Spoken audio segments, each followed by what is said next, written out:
Good morning third class students. बच्चों, हम लोगों का आज का सब्जेक्ट है हिंदी ग्रामर। हिंदी ग्रामर में हम लोग पढ़ेंगे, आज का टॉपिक हमारा शब्द। बट उससे पहले आपको हमारा ये जो यूट्यूब का वीडियो है इसे प्लीज़ लाइक एंड शेयर करना है और नीचे जो बेल आइकॉन है उसे प्रेस करके हमारे चैनल को सब्सक्राइब करना है। शब्द, ठीक है। तो शब्द क्या है? देखिए, शब्द एक या एक से अधिक वर्णों से बनी हुई स्वतंत्र तो सार्थक ध्वनि शब्द है।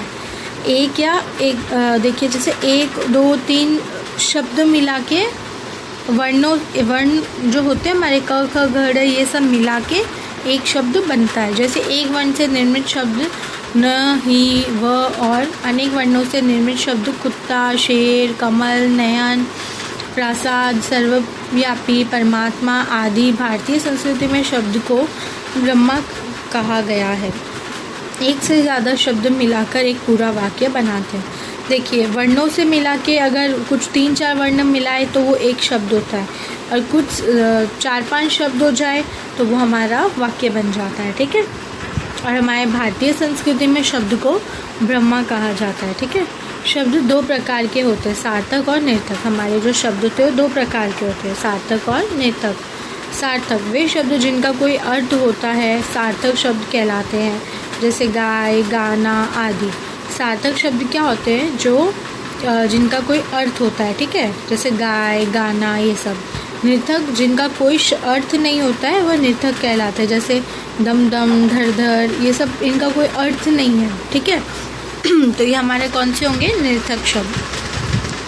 व्युत्पत्ति की दृष्टि से शब्दों के 3 भेद हैं। व्युत्पत्ति की दृष्टि से शब्दों के कितने भेद हैं? 3। रूढ़, यौगिक और योग रूढ़, ठीक है। तो रूढ़ हम पढ़ते क्या है? रूढ़ मतलब जिन शब्दों के खंडों का कोई अर्थ न हो वे रूढ़ कहलाते हैं, जैसे मेज, कुर्सी, किताब, गाय आदि। जिन शब्दों के खंडों का कोई अर्थ ना हो, मतलब इनका कोई अर्थ नहीं है, हम लोग ठीक है ये चीज़ है पर इनका कोई अर्थ नहीं है, तो वह रूढ़ शब्द कहलाते हैं, ठीक है। अब यौगिक शब्द क्या होते हैं? देखिए, 2 या 2 से अधिक शब्दांशों के योग्य से बने शब्द यौगिक कहलाते हैं, जैसे वरमाला, तो वर और माला, वरमाला। दाल रोटी, दाल और रोटी।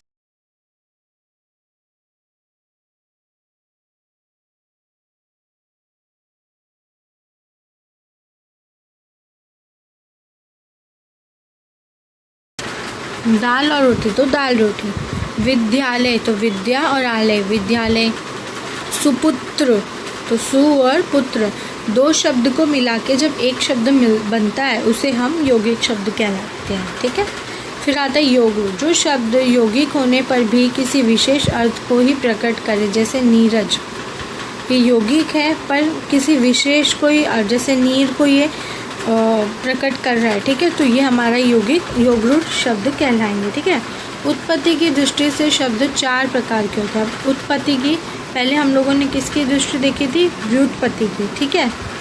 अब हम लोग उत्पत्ति की देखेंगे। तो उत्पत्ति के में क्या होता है? तत्सम, तद्भव, देशज और विदेशज, ठीक है। तो हम लोग तत्सम पढ़ते हैं पहले। जो शब्द संस्कृत भाषा से हिंदी में बिना किसी परिवर्तन के लिए गए हों वे तत्सम कहलाते हैं, जैसे अग्नि, क्षेत्र, वायु, रात्रि, सूर्य आदि। जो हिंदी भाषा में जो शब्द हमारे हिंदी भाषा में लिए हुए हैं, संस्कृत के ही हिंदी भाषा में लिए हुए हैं, पर उनका कोई परिवर्तन नहीं किया, कुछ चेंजेस नहीं किया, वैसे के वैसे ही रखे। जैसे अग्नि, आग हम लोग हिंदी में बोलते हैं बट अग्नि भी हम बोलते हैं, ठीक है।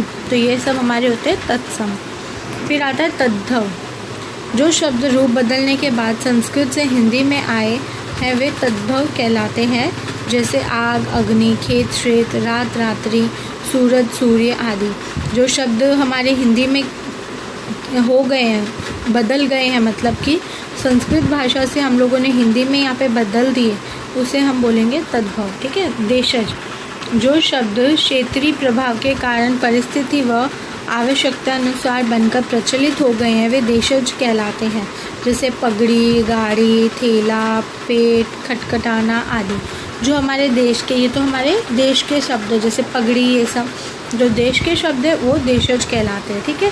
तो हमारे ये टॉपिक था, आप लोगों को इसे नोटबुक में लिखना है, कंप्लीट करना है और अपने सर टीचर से चेक करवाना है।